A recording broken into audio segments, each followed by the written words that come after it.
Hola, bienvenidos al podcast Charlando y Conectando. Y hoy yo sé que siempre digo que estoy contenta, pero hoy estoy muchísimo más contenta que otros episodios, porque hoy tengo el gran honor de entrevistar a un hombre cuya pasión por el cine ha marcado profundamente su vida y su carrera. Alejandro Pelayo es un cineasta, crítico, guionista y director mexicano con una destacada trayectoria en la cinematografía nacional. Ha dirigido y producido varias películas que han sido aclamadas tanto en México como en el extranjero, dejando una huella hoy en el cine contemporáneo. Alejandro, además, es alguien muy especial para mí, porque es gran amigo de mi papá. Mi papá lo quiere mucho. Entonces, lo cual para mí hoy esta entrevista pues es algo muy personal y es una entrevista que tenía yo muchas ganas de hacer. A lo largo de los años, Alejandro ha compartido su visión única por el arte y el cine y su amor por contar historias a través de la pantalla. Hoy vamos a conocer más de cómo nació esta pasión por el cine, por el séptimo arte, y escucharemos algunas de sus historias, que seguro tendrá muchas que contarnos, y disfrutaremos de una charla llena de anécdotas y aprendizajes. Bienvenido, Alejandro. Es un gusto, de verdad, estar aquí hoy contigo. Roxana, es para mí el gusto. Y a ver, platícame, Alejandro. Yo tengo una historia ahí que estudiaste Derecho. Sí. ¿No? Abogado. Después hiciste una maestría en administración. Sí. Estuviste como director de administración en el ITAM. En el ITAM, sí. Y entonces cuando mi papá me platica esta historia, o sea, de su gran amigo, pero de repente Alejandro llega al cine. Sí. Y hoy a mí me gustaría que nos platicaras de todo esto, porque muchos jóvenes tienen estas inquietudes. Entonces, que a lo mejor, ¿por qué empezaste en Derecho? ¿Cómo acabaste en el cine? A ver, platícame un poquito, por favor. Mira, todo son, tú lo sabes, son circunstancias que se van dando. Yo siempre desde chico me gustaba mucho ir al cine. Yo fui hijo único del primer matrimonio de mis papás. Después cada uno de ellos se casó por su lado. Y tengo dos medias hermanas. Una que desafortunadamente falleció, Rosita Pelayo, por el lado de mi papá, y Beatriz Paredes Rangel, que compartimos mamá, que afortunadamente vive y está, como decimos, vivita y coleando. Ahora, iba yo mucho al cine. Mira, nosotros crecimos, no Beatriz, yo le llevo 10 años. Yo crecí en el centro, ahí en la calle de Victoria con Valderas, porque mi papá trabajaba en la W, mi papá era actor. Entonces, de alguna forma te viene, pero simplemente yo era testigo de lo que hacía. El Sube Pelayo Sube. Él iba a la W cuando hacía básicamente programas de radio, y mi mamá trabajaba en Valderas en lo que era la dirección de estadística. Siempre dibujaba muy bien y no había más que hacer los cuadros y las gráficas con tinta china. Entonces, yo me iba mucho al cine. Ahí estaba cerca el cine Alameda, estaba el cine Orfeón, y entonces yo estuve hasta los 10 años. Entonces yo te diría que entre los 9 y los 10 años, los 8 y los 10, me iba al cine, a veces solo, a veces con mi mamá. Me acuerdo muy bien del cine Alameda, enfrente de la Alameda, donde vi Peter Pan, vi Fantasía varias veces. Mi mamá le encantaba ir al cine y me llevaba, y a veces iba sola o yo iba solo, ¿no? Entonces, esa es una primera etapa donde yo veía de todo. Es decir, las películas divertidas. Y si de repente me enamoraba de una actriz como Yolanda Varela, veía su película 8 veces. Así iba todos los días. Y tuve después la suerte de entrevistarla para una serie. Y le dije, Yolanda, usted era el ángel de mi infancia, el amor platónico. Entonces después ya entré a la secundaria, me toca todo este gran movimiento, por ejemplo, de Rebelde sin Causa, James Dean. En la secundaria todos íbamos con copetito. Sí, no. Y nos íbamos al rock and roll. Yo tuve la suerte de que en secundaria un amigo de clase era pianista porque su mamá daba clases de piano y aprendió. Entonces se metió a grupos de rock and roll y yo andaba ahí de jalacables y ayudándole, y de ahí de chinchigüilla con él. Entonces fue muy padre porque vivía yo también el cine. Pero después viene un periodo ya diferente y descubro que hay otro cine, y esto lo tengo clarísimo. Estamos ya entrando en Derecho. Somos con tu querido papi y Samuel, somos de la generación 63. Entonces, en ese año, yo iba al cine, me metía, y me acuerdo que fui al cine Arcadia, todavía, y vi una película que se llama 8:30, de Federico Fellini. Y dije, ¿qué es esto? No entendí nada. Dije, hay otro tipo de cine, aparte de lo que yo veía, las comedias, todo. Y entonces, al mismo tiempo, en esa época, había un cine Regis, que se volvió como sala de arte. Desafortunadamente se cayó en uno de estos temblores terribles, junto con el Hotel Regis, y entonces había un ciclo de Bergman. Y entonces ahí vi una película que se llamaba El Séptimo Sello, El Manantial de la Doncella. Tampoco entendí mucho, pero me empezó a interesar el cine como un elemento ya más cultural, como la lectura. O sea, hay películas que te piden reflexionar. O sea, ¿podrías decir que esa película de Fellini podría ser la que despertó esa pasión, sí, ese gusanito dentro de ti, o todavía no? Sí, pero no para hacer cine, ¿eh? Simplemente dije, caray, yo te diría que ahí empecé con 8:30 a hacerme cinéfilo. O sea, que me gustaba el cine y buscaba las películas. Entonces, en la UNAM había cineclubs. Entonces estaba el cineclub de psicología. Me acuerdo que ahí vi Psicosis, con todo y psicólogo, que te explicaba. Sí. Oiga, miren, este señor que se viste como la mamá, se te va y mata a las que sienten que pues una competencia. Entonces, y luego había uno que el cine debate popular, en lo que era el Justo Sierra, creo que ahora se llama Che Guevara, donde sí, este puño sí se ve, todas las películas políticas, llegaba cine cubano, cine brasileño, etcétera. Entonces, la universidad te permitía, antes de que uno se metiera a trabajar así de lleno, tener eso ya como de cineclub. Y luego... Con un bagaje. Sí, pero nunca pensando que iba yo a hacer cine, nunca. Nada más el gusto por... Cinéfilo. Había otro lugar que fue muy, muy importante, que se llamaba El Cook, que estaba en Copilco, que era de unos dominicos, y era como un centro cultural. Sí. Entonces, la ventaja del Cook es que pasaban películas sábados y domingos. Entonces, ya cuando yo trabajaba más, ya no podía entre semana, pero sí iba los fines de semana. Entonces ahí me acuerdo que ya cuando me gustaba mucho el cine, vi una película de Bergman, Fresas Silvestres, me impactó tanto, que me quedé a verlo 2 funciones. Se acabó y... dije, la tengo que ver otra vez. Sí. Y ahí estamos. Y bueno, entonces eso pasó, y yo te digo que todo se va dando muy, muy especialmente. Yo me voy a hacer la maestría en Monterrey, en el TEC de Monterrey, becado por el ITAM. Yo era profesor del área de administración y querían darle el nivel a la carrera de administración que tenía economía. El ITAM era famoso por economía. Entonces, becaron a 6 profesores que nos fuéramos a hacer la maestría en administración. Pero la gran ventaja es que la maestría estaba diseñada para funcionarios del Grupo Monterrey. Entonces, era en las tardes. Toda la mañana. Entonces yo me fui. Toda la mañana. Descubrí la literatura en serio. Me iba de oyente a clases de literatura maravillosas. Ya te imaginas, teatro del absurdo, novela romántica del siglo XIX. No. Y había un cineclub. Y entonces me clavo en el cineclub, empiezo a ver películas que había visto o no había visto, y esto descubro lo que... Pues mira, hay 2 tipos de cine fundamentalmente. Un cine que busca lo artístico y un cine que busca lo económico, o sea, lo comercial. Uno que va por la taquilla y otro que va por lo artístico. A veces películas, por ejemplo, El Guasón, no esta, sino el anterior Guasón, esta no le ha ido muy bien. Son películas que logran ser muy populares y al mismo tiempo muy artísticas. Sí. Pero esos son casos raros. Normalmente tú tienes uno u el otro cine. Entonces yo descubro el otro cine, el artístico. Y veo películas clásicas. Fueron 2 años de estar sujeto al cine.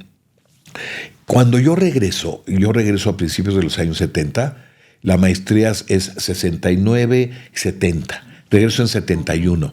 Y no sé en qué momento, porque además no lo tengo muy claro, de repente decidí meterme a unas clases de actuación con un profesor que era muy estricto pero muy bueno, se llamaba Dimitrios Sarraz, que había creado el equivalente al Actors Studio en México. Okay. Este Actors había Studio... Maltrato, ¿no? Había maltrato a Alejandro un poco, ¿no? Un poquito. Sí. Ese Actors Studio, bueno, es el que formó en Nueva York a Marlon Brando, Paul Newman, James Dean, los grandes actores y actrices salen. Él hizo algo similar en México. Y entonces era durísimo. Tú que era griego, y tú qué haces aquí, Alejandro, quieres competir con tu papá, hasta que un día ya nos maltrataba a todos. Un día le digo, don Dimitrio, ¿puedo hablar con usted? Sí, cómo no. Yo no quiero ser actor, yo quiero ser director. Vengo aquí porque sé que los actores hay que dirigirlos bien, entonces yo quiero conocer las técnicas para poder dirigir actores. Me dejó de molestar. Ya entendió. Me dejó de molestar. Ya tenía, a ver, cuando llegaste ahí, ¿tú ya querías ser director? Sí, claro. No, nunca actor. No, nunca pensé en actor. No. En algún momento yo pensé en la dirección. Y entonces me dice, muy bien. Entonces ya me daba textos. Decía, mira, ve, por ejemplo, él básicamente enseñaba a base de las grandes obras teatrales, digamos, Edward Albee, Tennessee Williams. Entonces decía, mira, lee esto, ve el subtexto, ve todo. Y tuvo un especial interés en enseñarme. Así fueron 3 años con Sarraz, 2 años durísimos y el tercero ya entendió. Y al mismo tiempo, pues digo que yo quería ser director, al mismo tiempo había unos cursos, unos talleres los sábados en la Casa del Lago, de Super 8. Y entonces me meto a un taller y ahí conozco a un amigo mío que después va a ser compañero de mi generación, que se llama Diego López Rivera. Y ahí andaba yo con él y entonces le ayudaba a editar en su casa, pero todo era inconsciente y nunca pensando que me iba a dirigir a eso. Tú seguías con tu trabajo Seguía en el ITAM, de director de administración. Director de la carrera de administración, profesor a tiempo completo, y de repente pasa lo que yo te diría que fue fundamental. Siempre hay un momento de, ahora sí que, el turning point, ¿no? Okay. La vuelta de la tuerca. Pasó en 73, donde yo con mi papá tuve una no muy buena relación durante toda la carrera. No lo veía, pero nos contentamos el día que fue a mi examen profesional. ¿De derecho? De derecho, okay. De derecho. Ahí estaba y ya ves que los exámenes uno no ves atrás, ¿Quién está atrás? Estás de frente de tu jurado. Y fue mi papá. Yo le dejé un recado seguramente que me iba a recibir ese día y dije, ya, se hicieron las paces. Okay. Y entonces él dirigía un grupo amateur de teatro en Lindavista, el Club de Leones. Los mismos del club ponían obras de teatro para generar recursos, para obras cívicas, ¿no? Y yo iba ahí de chinchigüey a ayudarle y todo, le ayudaba. Y entonces conocí a un ingeniero, un gordito que se llama el ingeniero Bravo, que había salido en una película con Alfonso Arau, en Calzón sin Inspector, como extra y andaba. Y entonces fue su cumpleaños. Entonces me invita porque me conocía por mi papá y invita a Alfonso Arau porque había sido su director. Entonces conozco a Alfonso Arau, empezamos a platicar y yo ya era cinéfilo. Entonces ya le platiqué de esto, tal. Dije, ay, ¿tú qué haces? No, pues yo trabajo en el ITAM. Y entonces, al saber que yo era abogado, que era administrador, me dice, ayúdame, quiero crear una compañía, constituir una compañía, una sociedad anónima, donde los socios sean los directores de cine de este momento. Okay. Entonces, de repente, ahí me tienes creando Daza Films. Yo era como el gerente, el que iba a hacer los contratos y todo. Y entonces, pues conozco ahí a José Estrada, Jaime Humberto Hermosillo, Alberto Isaac, el propio Arau, que eran los directores de ese momento en el cine mexicano. Entonces, sin querer, entro por el lado administrativo. A conocer a toda jurídico, esa... sí, porque yo participaba, o sea, discutían sus proyectos y me voy metiendo por el lado de la producción. Yo iba a firmar los contratos y a discutir las condiciones con el que era el socio, que era Conacine, que era la compañía estatal del gobierno mexicano, que hacía películas en coproducción con nosotros, con Daza Films. Se hicieron como 14 películas a lo largo de 2 años. Entonces, esto empecé en 73, 74 y un cacho de 75. 75 les dije, busquen otro gerente, porque su amigo Alejandro, me voy a estudiar cine. En ese momento, ahora sí quemé las naves, del ITAM y de todo, y dije, me voy a estudiar cine. Ahí ¿Dejaste todo? dejé todo, claro. ¿Y tu familia? O sea, tu papá, por ejemplo, ¿qué te dijo? No, nada, nadie, nunca quiere. Sí, a ver, nunca quiere. Si un joven que quiere, que ama el cine y que quiere hacer lo que... El papá le va a decir, eso. el papá, siempre buscando supuestamente tu bien. Me dice, no, Alejandro, si tú ya has hecho una carrera en el ITAM, sí. Y me iba muy bien dando conferencias y todo. Le digo, pues sí, papá, pero bueno, pues, vengo a avisarte, no a pedirte permiso, ¿no? Y estaba él en la cumbre del Sube Pelayo Sube. Fíjate que con mi papá pasó una cosa muy curiosa. Él era un espléndido actor de teatro, de televisión, de radio. Él había hecho Calimán, el hombre increíble que la gente se acuerda de Calimán. Y de repente se vuelve el personaje, el maestro de ceremonias, del programa más popular de la televisión mexicana. En horario estelar a las 7 de la noche, Canal 2, todos los días. Pero le fue muy bien, fue muy famoso y ganó mucho dinero, pero se encasilló. En ese personaje. Y cuando le apagan la luz, porque le apagan la luz como a los 5 años del programa, por razones políticas, no artísticas, al presidente Echeverría, cuando subía a inaugurar, le gritaban, sube Pelayo, sube. Y para afuera. Dio la orden que se acabara ese programa. Entonces mi papá se volvió el personaje de La Víspera, que es alguien que está esperando volver a hacer lo que fue. En tu película, sí. ¿Lo invitas tú? No. Él no trabaja en mi película. Está inspirado en él. Cuando acaba la película. Así es. Nada más que es un político. En el caso iba para un actor. Entonces, tú imagínate en su caserón del Pedregal de San Ángel, tenía un pianito, uno de esos como organitos, y ahí se ponía y decía, no, es que ya me dijo el señor Azcárraga que vamos a volver a hacer el programa. Y digo, no, sí, está solo. Entonces, de ahí surge el personaje de La Víspera. Pero claro, no solamente es un artista, es cualquier gente que ha tenido mucho poder. Digo, ahorita López Obrador debe estar también con su pianito y todo. Sí, pues sí, es que se va. No, y en cualquier campo, o sea, no nada más la política. En todos los que logran, claro, es la pérdida del poder. La película es sobre la pérdida del poder, mi primera película. Y entonces, ahí yo lo veía, surge la idea de La Víspera, pero ya en Londres, yo me fui a Londres. En Londres no te daban becas para estudiar cine. En CONACYT, ya existía CONACYT, pero conseguí una beca para el primer año que era en medios audiovisuales aplicados a la educación. O sea, para formar... Justificar de alguna manera. Sí, exacto. No, de eso me dieron beca. Era un diplomado, me lo dio CONACYT, y entonces lo que hice fue ir a esos cursos que eran interesantes, televisión educativa y cine, y al mismo tiempo descubrí que había una escuela de cine. La Universidad de Londres, donde estuve, era como la UNAM, muy grande, y había una escuela que se llamaba Slade Film School de historia y teoría del cine.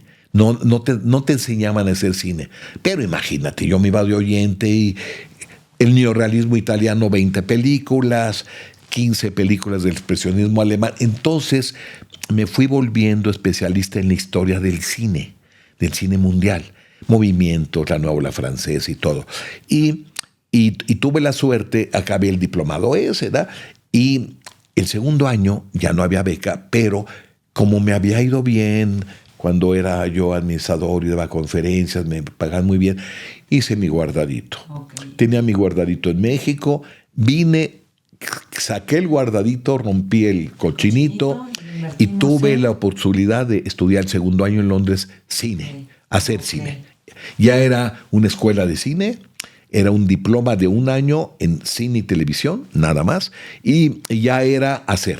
O sea, todo el curso de todo 1 año eran hacer 5 películas, 16 milímetros, y tú eras un rol en cada una. En una eras fotógrafo, en otra eras editor, en otra eras director, así, escenógrafo, y ya te dabas cuenta qué es lo que más te gustaba. Y entonces fue un súper ejercicio de todo el tiempo. Pum, pum, pum. Éramos nada más como 14. Tenías un asesor permanente que te decía, a ver, Alejandro, mira, la cámara va aquí, tal, edita tal. Entonces a mí me gustó mucho la edición y la dirección. Yo, por ejemplo, dirigí un programa educativo porque ese era mi campo. Okay. Entonces, pero lo más importante de Londres no fue esto en la escuela ni en las cosas audiovisuales. Todos los días, sin excepción, me iba a la Cineteca de Londres y veía 2 películas. Okay. Todos los días. Es más, cenaba entre película y película. ¿Te seguía sumando? Todo. Y como ahora sí que estaba yo sin compromisos, no había casado, no había familia, pues me clavé en eso. Entonces dice, oye, que Londres, que llueve mucho, ni me enteré. Yo estaba todo el tiempo en el cine y en el National Film Theatre. Ahora, me encanta toda esta parte que estás contando, pero creo que dejaste mucho, ¿sí? Que ya tenías construido. Sí. Tu cochinito lo rompiste, todo, ¿no? Para cumplir ese sueño, porque hacerlo. Ya habías encontrado, yo creo que esa pasión, sí. ¿no? Por hacer realmente lo que te encantaba en la vida, ya lo tenías definido, entonces valía la pena dejar todo por eso. Lo fue definiendo el camino. Ahora, tengo que ser justo con los jóvenes de ahora que nos están oyendo. Las condiciones eran mejores. O sea, yo me podía dar el lujo de dejar derecho, me estaba yendo muy bien. Te ha de haber contado a tu papá que yo era el riquillo ahí porque empecé a ganar muy bien, muy joven. Dije, no quiero más. Segundo, en administración me iba muy bien, no por lo que me pagaba el ITAM. Yo daba conferencias, ciclos estos de conferencias que me pagaban muy bien, pero todavía podías cambiar, te podías dar el lujo de decir, bueno, voy a hacer otra cosa. Ahora ya no. Ahora es muy difícil. Entonces yo a los jóvenes de ahora, pues sí, los motivo a que escojan una carrera y que se apliquen porque no está fácil como nosotros. Había muchas oportunidades de trabajo. Estaba el país en pleno desarrollo, no teníamos la presión demográfica que tenemos ahora, no éramos tantos mexicanos.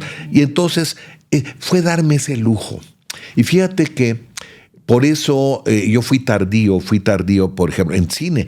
Yo me voy a estudiar cine al cumplir los 30 años. Ya tenías 30 años. Claro. No, ya era licenciado en Derecho, maestría en Administración, director. Digo, no importa, puedo. Y boom. Y regreso a los 30 y empiezo a hacer una carrera. Pero así es, te podías dar ese lujo de seguir tu vocación. Ahora, todo sumaba, En Derecho me recibí, no lo dejé a medias. Eso es importante, cerrabas tus ciclos. Todo. No, siempre cerrando el ciclo. Es más, yo no podía haber terminado la maestría si no estaba recibido. Entonces, me recibí 6 meses antes de terminar la maestría, porque no había forma. Claro. Hago mi examen de maestría, me recibo de máster, regreso y entonces voy sumando. Londres, claro, entonces te da un perfil que no tenía nadie. Claro. Cuando yo regreso a México, nadie tenía mi formación y aparte de cine. Entonces, por eso he sido director del IMCINE, de la Cineteca, porque tengo esa doble habilidad. La parte administrativa. Y la parte artística. Claro. Entonces, en Londres, yo te diría que de lo que más aprendí fue de ver las mejores películas que se habían filmado. Claro, y fíjate que vi cómo funcionaba y por eso es lógico. Yo regreso en fines de 77 y mis 2 primeros trabajos todavía era profesor de medio tiempo en el ITAM porque tenía que pagar la beca esa de CONACYT, que era un año, pero ya no en el área de administración, sino en el área de estudios generales. Estudios generales. Okay. O sea, ya cursos más generales, más de filosofía, de política. Y luego, mi primera chamba, fíjate qué interesante, fue como como asistente director de uno de mis amigos de DAZA, Jaime Humberto Hermosillo, que hacía, cuando no hubo ya cine estatal, empezó a hacerse cine independiente, que quiere decir en 16 milímetros chiquito. Entonces yo fui asistente de él, que era asistente de dirección, de producción, de todo, ¿no? Regresando. Al mismo tiempo entré a la escuela de cine a dar clases de cine mundial. Historia del cine mundial. Después me nombraron jefe de programación de la Cineteca Nacional, que se había fundado en 74. O sea, tenía 5 años de fundada. Y estoy 2 años ahí de jefe de programación, o sea, programando. Entonces, esa cineteca, mis clases de cine y hasta en dirección, es lo que fue mi vida. Son las 3 direcciones. Ok, nada más a ver aquí. ¿La Cineteca ¿cuántos años lleva? 50. 50 años. Este año cumplió 50 años. Tú estuviste... Si sumo todo, 15. 15 años. Te voy a decir por qué. O sea, eres 15 años. Icónico. Claro. En 79 y 80 fui jefe de programación. Ok. 2 años. Luego, cuando pasa a Conaculta de Gobernación, soy el primer director ya en cultura, que es 97, es 97, 98 y 99. Perfecto. Y luego soy director de IMCINE un año, en el 2000. Luego me voy de agregado cultural 11 años a Los Ángeles, 12 años. Okay. Y regreso como director y ya ahora fueron 11 años. Si sumo 11 más 3 más 2, son entonces, la 15, Cineteca 16 Nacional, años. ¿Ha sido con mi o casa? sin Alejandro. No, bueno, sí. Es otra me historia. Me tocaron las 3 cinetecas. Fui jefe de programación en la que se quemó, que estaba en Río Churubusco y Calzada de Tlalpan. Claro, que ahí todavía hay, ¿no? Ahorita. Luego fui ya director cuando solo había 4 salas, ahora en la de donde está, en la Sociedad de Compositores. Es un lujo. Y luego en el 12 se hace toda esta remodelación. Yo llego en el 13. Ok. Termino la remodelación. Sí. Qué padre, ¿no? Así son carreras que precioso. Te siguen toda la vida. Pero a ver, regresemos. Estamos en Londres, regresamos a México. Sí, y trabajo solamente en eso. Tú tienes esa preparación. Sí. Y entonces. En los 80s, que es una década muy difícil, porque hay una crisis económica y hay una crisis política, por lo que sería la presidencia imperial de López Portillo, que dejó muy mal al país. Entonces, en 82, el último año de López Portillo, hago mi primera película, que se llama La Víspera. Sí. Okay. Ahora, hecha aquí en condiciones, una sola locación, imagínate una casa como estas, nada más que en San Jerónimo. Luego... Yo ahí te veía, esa es La Víspera, la que claro, perfecto. Sí. Los sábados, yo veía a Alejandro los sábados, sí. Nos reuníamos ahí. ¿Te acuerdas? Y claro, y todos nos íbamos a espiar, a ver, era La Víspera. Era La Víspera, okay. la casa ahí era una casa en San Jerónimo donde jugábamos tenis. Tenis en las mañanas, sí. Ahí nos la alquilaban y me encantó la casa. Y le dije a la señora, oiga, déjenos filmar. Fue en Santa. Ay, qué bien te acuerdas, porque Roxana. Después coincidí con su hija en un curso. Ah, qué padre. Entonces sí, fue en Santa. Sí, fue en Santa. Santa. Fue en Santa, me prestó su casa, idéntica como está en la película. De nuevo rico, con todo esto. Y entonces se hace en 2 semanas, tomas únicas, no había película, pero con el mejor reparto de México. ¿Por qué? Pues porque les gustó el guión, me conocían de que andaba ahí de asistente de Hermosillo y logré un repartazo. Y afortunadamente me fue muy bien con esa película, chiquita, hecha en 16 milímetros, blanco y negro, pero se ganó tuvo premios, 4 ¿no? Arieles. Sí, 4 Arieles. Sí, fue la que ganó más Arieles. Y lo más importante es que me abrió la posibilidad de seguir filmando. O sea, una película, si sale bien y te va bien, te sirve para poder tener otro proyecto. Ya, vas brincando. Entonces, esa ganó el Ariel a Mejor Actor a Gómez Cruz. Gómez Cruz, de todo el cine mexicano. Y yo gané el Mejor Director Debutante, lo que se llama Ópera Prima. Luego ganó también el Coestelar, también ganó otro Ariel, y yo gané con Mejor Argumento, como la historia. Siempre gané de mejor argumento, porque eran muy originales. Eso me permitió, 82, luego hago una serie de televisión que se llama Los que hicieron nuestro cine, que dura 2 años y hago 60 programas culturales que pasan en Canal 11.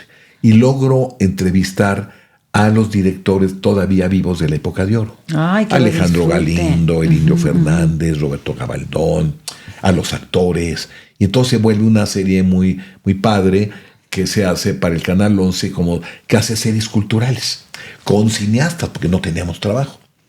Y ya después de la serie logró generar el siguiente proyecto que se llama Días Difíciles, de 1987. O sea, 5 años después de La Víspera. Me va muy bien. Está nominada a Mejor Película junto con otras 2. Ya sale a festivales. Ya se va internacional. Porque es de 35. O sea, tú para estar en cines tenías que ser de 35 milímetros, no de 16. 16 eran cineclubs, los chavos a lo mejor no tienen ni idea. Sí, ayúdanos un poquito a esta parte. 16 milímetros era el casero, el chiquito. Era con lo que se hacían... una cámara casera, yo podía grabar. Exacto. Y ese era el 16. 16, que era, digamos, el formato menor al 30. El profesional, el de los cines, es el 35. Okay. Y que tiene que ver con los milímetros de la película. 16, con lo 35. Lo ancho del carrete. Lo ancho del cuadro. Del cuadrito. Y entonces, al estar en 35, pasas en cines ya, comerciales, y se va fuera de México. Pues ya porque es el formato profesional. Entonces, claro, la víspera nos costó $10,000. Todos entraron en cooperativa. Ya Días Difíciles fueron $100,000. Wow. Y luego Morir en el Golfo, $300,000. Miroslava, $1 millón. Es una superproducción. Entonces, con el 35, ya. Y Días Difíciles también le fue muy bien. Se presentó en la muestra internacional del festivales cine internacionales de México, se fue a varios festivales internacionales. Ya con esa película Blanca Guerra ganó el Ariel a la mejor actriz. Yo gané mejor argumento otra vez. Perdí el mejor director, pues no importaba. Y así vas haciendo tu carrera. Luego viene Morir en el Golfo, basada en la novela de Héctor Aguilar Camín. Ya mucha más producción, filmada en Tabasco. Que te costó un poquito de trabajo, era La Quina, ¿verdad? Ahí sí, la negociación era con La Quina. Sí. Hay una anécdota muy, muy bonita para los jóvenes. A Días Difíciles le fue bien. Y entonces yo llego al IMCINE, que era, digamos, el IMCINE se había fundado en 83 y participaba más o menos con la tercera parte del presupuesto de estas películas más artísticas. Y entonces yo llego con mi proyecto de Morir en el Golfo, adaptada tal como está la novela. O sea, la quina, el petróleo, el sindicato, el control de las tierras por el petróleo. Y entonces llego, la presento al IMCINE. Estaba un político ahí de director, no un cineasta, que se llamaba Soto Izquierdo, Enrique Soto Izquierdo. Ya, pasa una semana o semanas y me citan.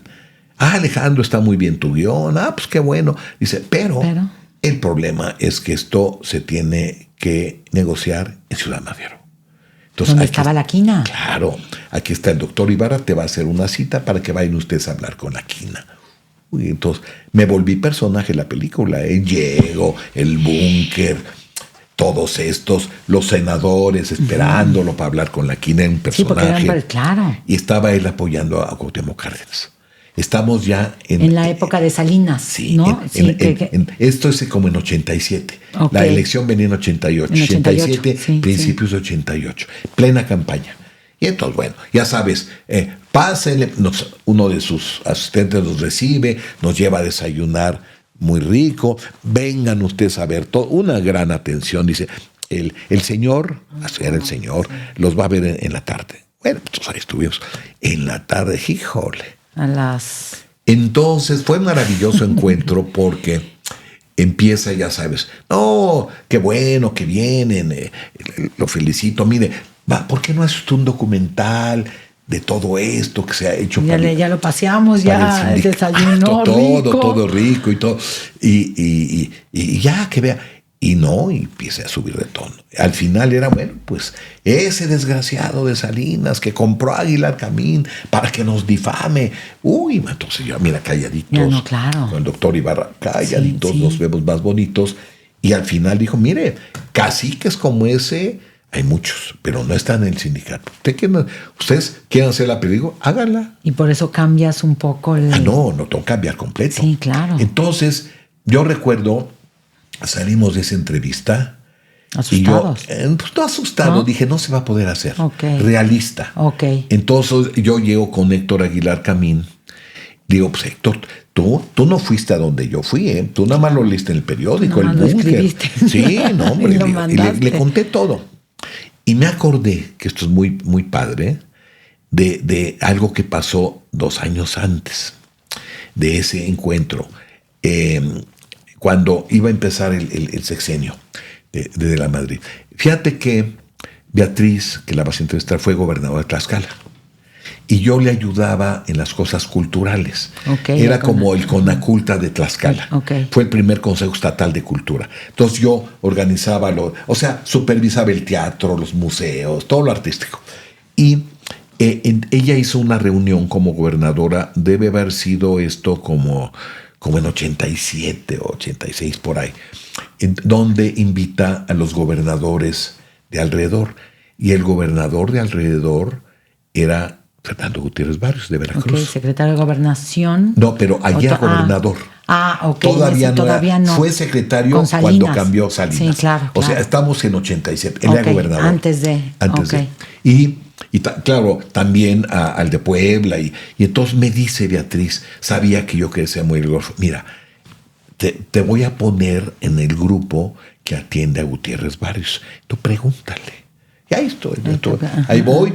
En la comida, que además era así. Es como el personaje de Morir en el Golfo. Perfecto, impecable.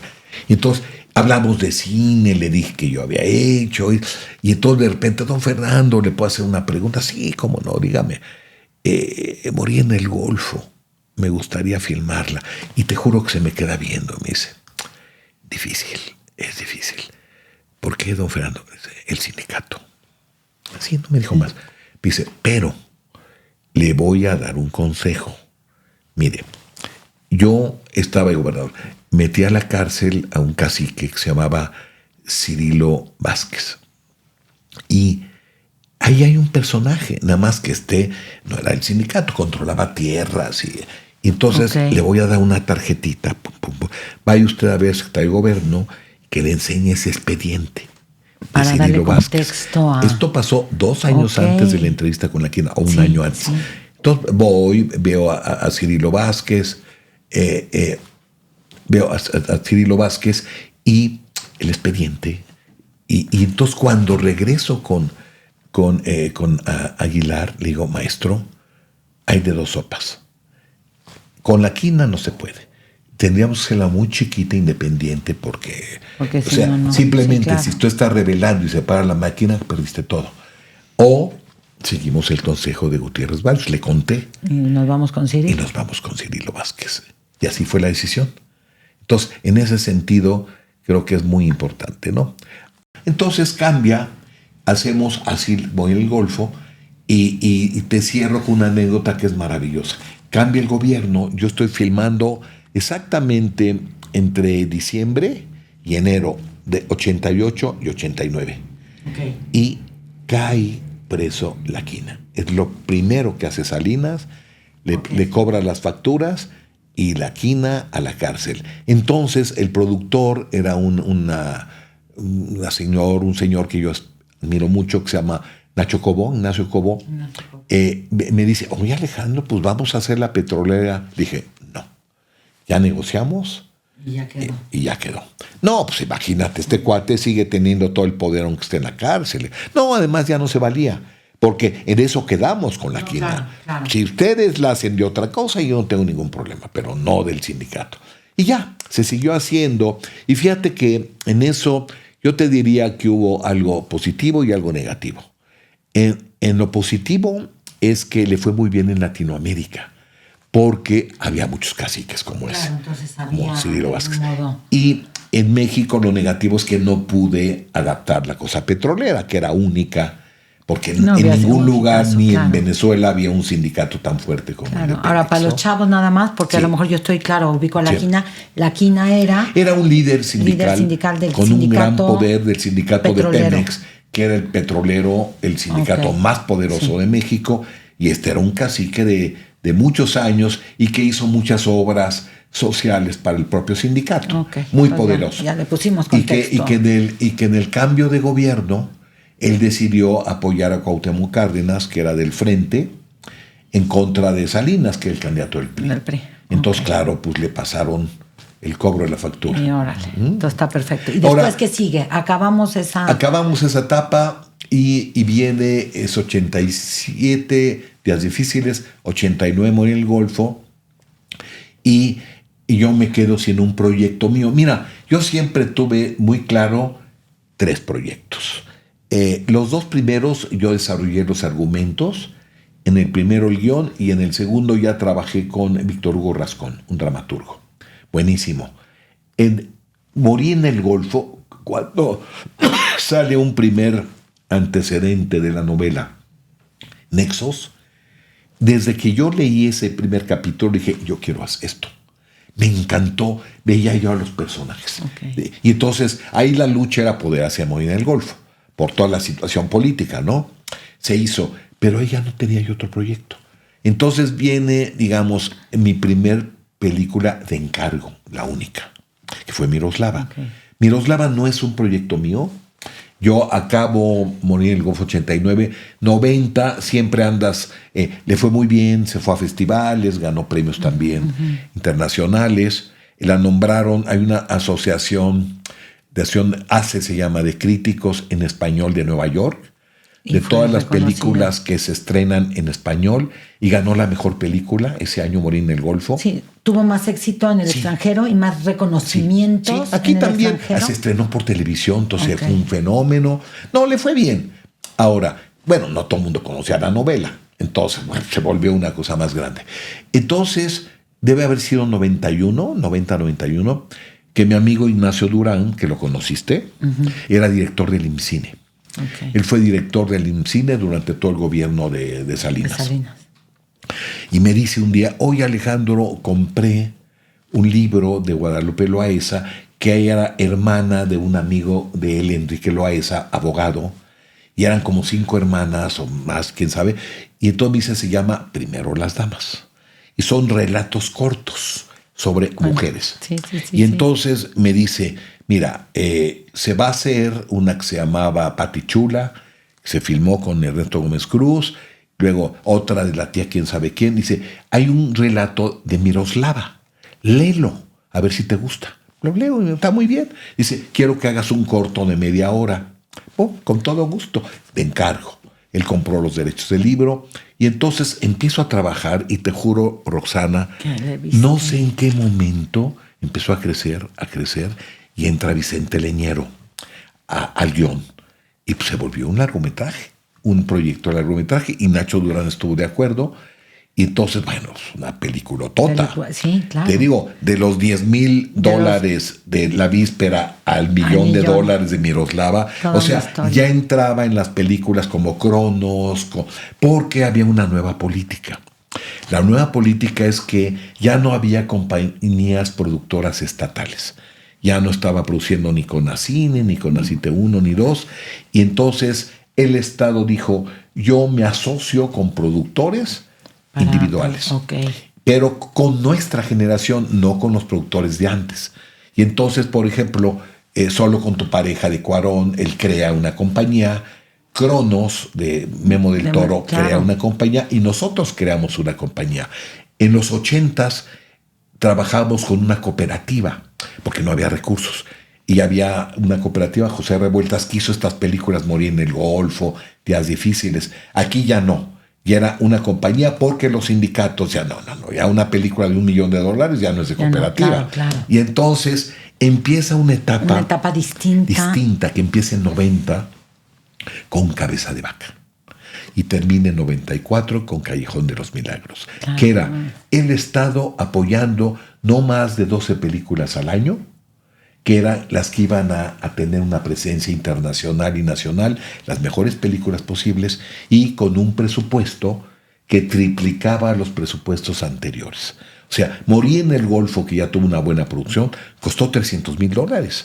Y esta, boom, al millón. Cronos, Solo con tu pareja, se hace Danzón, se hace Principio y Fin. Es un momento importantísimo el cine mexicano, pero con valores de producción que impactaran el mercado internacional y el mercado nacional de clase media. Ya no en temas políticos, sino temas que tuvieran más coloquiales, que conectaran que tuvieran a lo mejor más, un poco con la gente. Más enfoque internacional. Y entonces, en ese periodo se inscribe Miroslava. Exactamente. Entra ahí. En este tipo de nuevas producciones. Ahora, a ver, ahorita te estoy oyendo cómo platicas las cosas y la imaginación. Sí. ¿Cómo funciona la imaginación? Tú te imaginas primero todo y después ya prum. Sí, claro. ¿Sí? Te vas imaginando, eso me encanta. Te vas imaginando las escenas, ves a los personajes. Por ejemplo, Morir en el Golfo, tú conoces la novela. Leí y dije, esta es Blanca Guerra. O sea, les pones cara. Roxana Filomarino, que era tu tocaya, es Blanca Guerra. Y yo ya veía, este es Salvador Sánchez. Porque yo los tenía aquí. Y entonces voy leyendo y te vas imaginando cómo la vas a filmar. Y entonces haces el guión. Eso me encanta, eso me encanta. Si vas creando. En Miroslava, el relato de Miroslava es nada más el último día. O sea, es desde que llega de una comida, se encierra y prepara su suicidio. Entonces nosotros con Leñero, lo que eran referencias lo volvimos secuencias. Su época en Checoslovaquia. Y que además conseguiste una actriz, y que hablaba español. Ariel Dombal, porque vivió en México. Ella vivió, por eso hablaba español ya. Ella llegó a México con el papá, que era, creo que el segundo de la embajada de Francia, como el cónsul X. Y entonces creció en México hasta la prepa, hizo liceo franco-mexicano. Por entonces, eso hablaba se ya. va a los maravilla. 18 años, 17, acabando el liceo, y ya se vuelve una actriz famosa en Francia, etc. Por eso hablaba español. Sí, ¿y tú la contactas? Sí, gracias a Lupita Loaesa. Ok. Porque en Miroslava, lo más difícil, tú ya tocaste el punto, era encontrar a la actriz. Claro, como otra. Híjole, un casting, porque era checa viviendo en México, rubia. Como una vez le dije a Arturo Ripstein, que es mi amigo, ay maestro, tú haces Lucha Reyes. Nadie se acordaba de Lucha Reyes. Y puede ser cualquier actriz mexicana buena. La hizo Patricia Reyes Espíndola. Sí. Cambio Miroslava, que además la ven en televisión a todo el tiempo. Claro. Híjole, nos llevó como 6 meses. Sí, claro, gran hasta reto. que Lupita dijo, oye, pues Ariel. Y ahí me voy a Francia a hablar con Ariel y la logramos convencer. Tenía libre nada más un mes exacto, en el cambio de año. Entre diciembre y enero, que era con y ahí vacaciones. Es cuando grabas. Y ahí es donde la filmamos. Todas sus escenas seguidas. Contrarreloj. Padrísimo. Entonces, logramos contactar a Ariel Dombal. Y es una película que no tiene que ver con los temas de las otras tres. Es como una película muy visual. Tuve todavía a Emanuel Lubezki, que se volvió ganador de 3 Óscares. Ahí también. El famoso Chivo es de las últimas películas que hizo en México. Y como yo les digo, es una película del Chivo, porque es muy visual, muy bella. Ariel está espléndida. Y fue bonito porque es una película de época, bien recreada. Todos los objetos que tú ves en la pantalla son reales. Los cigarros de moda, Paul Moll de ese momento, todo está cuidado. Y es una película muy bella, le fue muy bien en Europa sobre todo, no en Estados Unidos, en Europa porque era muy europea. Y hay que invitar a los chavos a que vean esta película porque estoy segura que bella. no la han visto, pero que no. creo que sí vale la pena, verla. Para entender todo lo que tú nos estás transmitiendo hoy. Oye, Alejandro, a ver, te voy a decir, me encantaría volver a entrevistarte. Con todo gusto, con todo gusto. Nos podemos quedar hoy aquí en Miroslava. Sí, y nada más te quiero hacer una última pregunta. Dime. Y después una serie de preguntas rápidas. ¿Qué sigue? ¿Qué sigue hoy para Alejandro en este momento? Mira, acabo de terminar.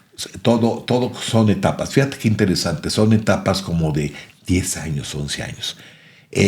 10 años fui director de cine, de este cine independiente entre 82 y 92. Ahí acabé. ¿Por qué acabé? Porque no tenía un proyecto. Yo dije, no voy a echar a perder mi carrera haciendo algo que no quiero hacer o no por razones económicas. Claro. Que tengan que vivir, que sea una película como quede. Luego, fueron 12 años de agregado cultural en Los Ángeles. 5 cónsules distintos, aguanté 2 sexenios completos, los sexenios panistas fíjate, me aguantaron y luego cierro ahorita un periodo muy bonito de 11 años como director de la Cineteca Nacional. Empezamos con una y entregamos 3 cinetecas, la de las Artes y ahora la de Chapultepec se va a inaugurar ya para todo público a más tardar en un par de meses. Entonces son etapas. ¿Qué sigue? Volver al principio. Las 3 cosas que te comenté. Quiero volver a mis cursos de cine, historia del cine. Quiero volver, sigo haciendo mi serie de la historia del cine mexicano y volver a preparar algunos proyectos de películas. Porque ahora sí tengo ideas, no lo que me pasó en 93, cuando acabé en Miroslava. Ahora sí tengo proyectos que puedo desarrollar con la idea de hacer otra película. Como yo dije siempre, Miroslava es mi penúltima película. Y dime una cosa, ¿cómo podemos hacer que hoy los jóvenes se interesen en este cine mexicano nuevamente? Que vayan a la Cineteca. Ya van a tener 3 cinetecas, ya tienen 2. Tienen la Cineteca de las Artes, donde hay precios especiales para los jóvenes. Cualquier persona menor a los 25 años tiene la mitad de precio. Qué bueno que me das ese tip Sí, para que vayan. mayor de 60 también. O sea que Ay, ¿cómo eres? Entonces, ¿cuál aplica? No, están subsidiados. Ok, es el bloque que Ok. necesita. Está la Cineteca Nacional, que está en Avenida México, Coyoacán, casi esquina con Que es Churubusco, preciosa. Está la nueva en el Centro Nacional de las Artes, la Cineteca que ahora se llama de las Artes, y próximamente, antes de que acabe este año, van a tener ya en funcionamiento la Cineteca Chapultepec, De Chapultepec. en la cuarta sección de Chapultepec, y que está bellísima. O sea, ahí pueden ver no solamente el mejor cine mexicano, sino también el mejor cine internacional. Entonces hay que invitar a los Hay que chavos invitar a los chavos vayan a. que se vuelvan cinéfilos y que sepan escoger el mejor cine, porque es una satisfacción tan grande que nos lo van a agradecer toda su vida. Hay que ver buen cine porque el buen cine te enriquece. Es como leer un buen libro. Sí, te enriquece. Claro. Y por último, Dime. tenemos unas preguntas rápidas. ¿Película favorita de la infancia? Peter Pan, Ay, wow. ¿Director que más te ha inspirado? Federico Fellini. ¿Actor o actriz que siempre quisiste dirigir y que a lo mejor aún o ya no la dirigiste? ¿De mexicana? Mexicana. Sí. Hubo gente que me hubiera gustado dirigir. Por ejemplo, Angélica Aragón era Ok. muy buena actriz. Yo la quería para Días Difíciles y no pudo porque estaba haciendo otra película. Lo hubiera querido dirigir como mujer. Ok. ¿Género cinematográfico favorito? El thriller político, que son mis 3 películas del poder. Bien. ¿Comida favorita en el set? En el set, ¿Qué comemos en el los, set? los técnicos hacen unos tacos maravillosos. Siempre preparan los Ahí, técnicos ahí ajá. sus taquitos de chicharrón, de carnitas, terriblemente indigestos y contra tu salud, pero deliciosos. Pero muy ricos. Sí. Ok. ¿Mejor experiencia en un festival de cine? Cannes, cuando fui por primera vez, te voy a contar, fui como jefe de programación de la Cineteca. Entonces, yo iba jovencito, recién regresado de Londres, y entonces vi 2 películas que me marcaron. Manhattan de Woody Allen, que es mi película favorita de Woody Allen, y una joya que se llama El tambor de hojalata, de Volker Schlondor, basado en la novela de Günter Grass, El tambor de hojalata. Sí. Y entonces voy, y de chiquito, a hablar con el director del festival, y me dice, mira, el productor del tambor de hojalata es Anatole Doman, de una compañía que se llama Argos Films. Entonces ahí voy, te digo, jovencito, digo, oiga, vi El tambor de hojalata, es una maravilla. El tambor de hojalata ganó la Palma de Oro ese año. Ok. Digo, hay un festival en México, la Muestra Internacional, ¿usted cree que podría ir? Sí, ¿cómo no? Claro. Me la prestaron. Entonces, en mi primera muestra que organizó, que es en 79, Te traes la se de la presenta Palma. Manhattan, que llegó por United Arts a México, siempre Ok. llegaba, y me traigo El tambor de hojalata. Entonces- esa fue mi mejor impresión del Festival de Cannes, que logré esas 2 películas para México. Ok, perfectísimo. ¿Una ciudad que asocias con el cine? Pues yo te diría que París es donde más películas vi, aparte de Londres, digamos. ¿Y un sueño por cumplir en el cine? Volver a hacer mi mejor película, que todavía no lo he hecho. Todas son acercamientos. Perfecto, pues me encanta y Órale. pues muchísimas gracias Sí. por haber estado hoy aquí en este episodio de Charlando y Conectando. Gracias a todos y nos vemos en el siguiente episodio. Gracias. Gracias a nuestros No, bueno, compañeros. no, esto está para... Ahí va.